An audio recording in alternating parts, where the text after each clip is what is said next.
আসসালামু আলাইকুম প্রিয় দর্শক, দেখেন কিভাবে এই দুই ভাই দানবীয় মাছগুলো ধরলো এবং তারা কতটুকু কাদার ভিতে ঢুকে এই মাছগুলো ধরছে। তারা কিন্তু কোমর পর্যন্তই একদম কাদার নিচে চলে গিয়েছেন। সেখান থেকেই তারা এই মাছগুলো ধরার চেষ্টা করছে।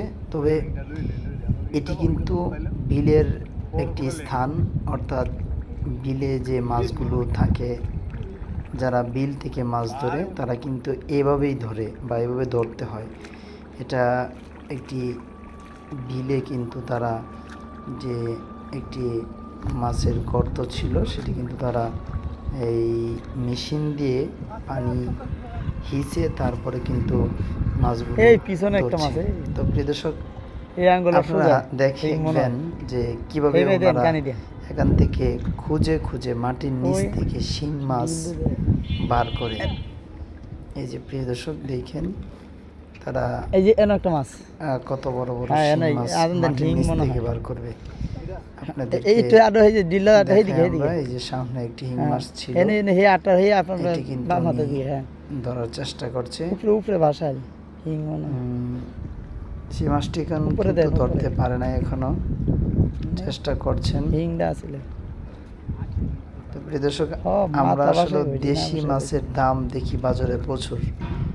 এই দেশি মাছের দ্বিগুণ দাম হওয়ার কয়েকটি কারণ। এক নাম্বার কারণ হলো আসলে দেশি মাছগুলো অনেক সুস্বাদু হয় এবং এই মাছগুলো ধরার জন্য যারা ধরে তাদের কিন্তু অনেক পরিশ্রম হয়। দেখেন এই ভাইটি একদম কাদার নিচে চলে গেছে, তারপরেও কিন্তু মাছগুলো ধরছে কষ্ট করে। এই যে একটি মাছ কিন্তু তিনি ধরলেন, শিং মাছ। দেখলেন একটা শিং মাছ কিন্তু তিনি ধরে ফেলেছেন। এরকমভাবে কিন্তু শিং মাছগুলো ধরা হচ্ছে। অনেকগুলো মাছ ধরেছে। এটি আমাদের কাছেই একটি বিল ছিল, সেখানে আমি যাচ্ছিলাম তো ওই দিক দিয়ে, তাই আপনাদেরকে দেখানোর জন্য এই ভিডিওটি করা।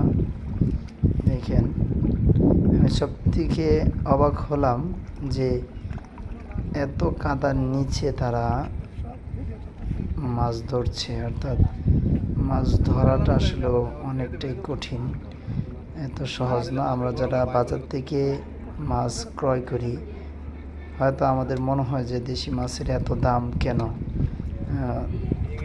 এই জন্যই কিন্তু দাম। দেখেন তারা কত কষ্ট করে মাটির নিচ থেকে খুঁজে খুঁজে একটা একটা মাছ বের করছে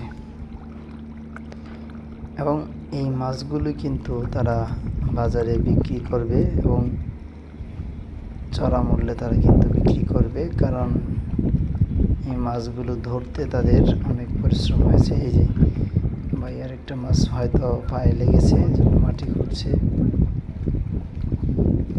প্রিয় দর্শক, আসলে এই মাছগুলো ধরতে অনেক কষ্ট।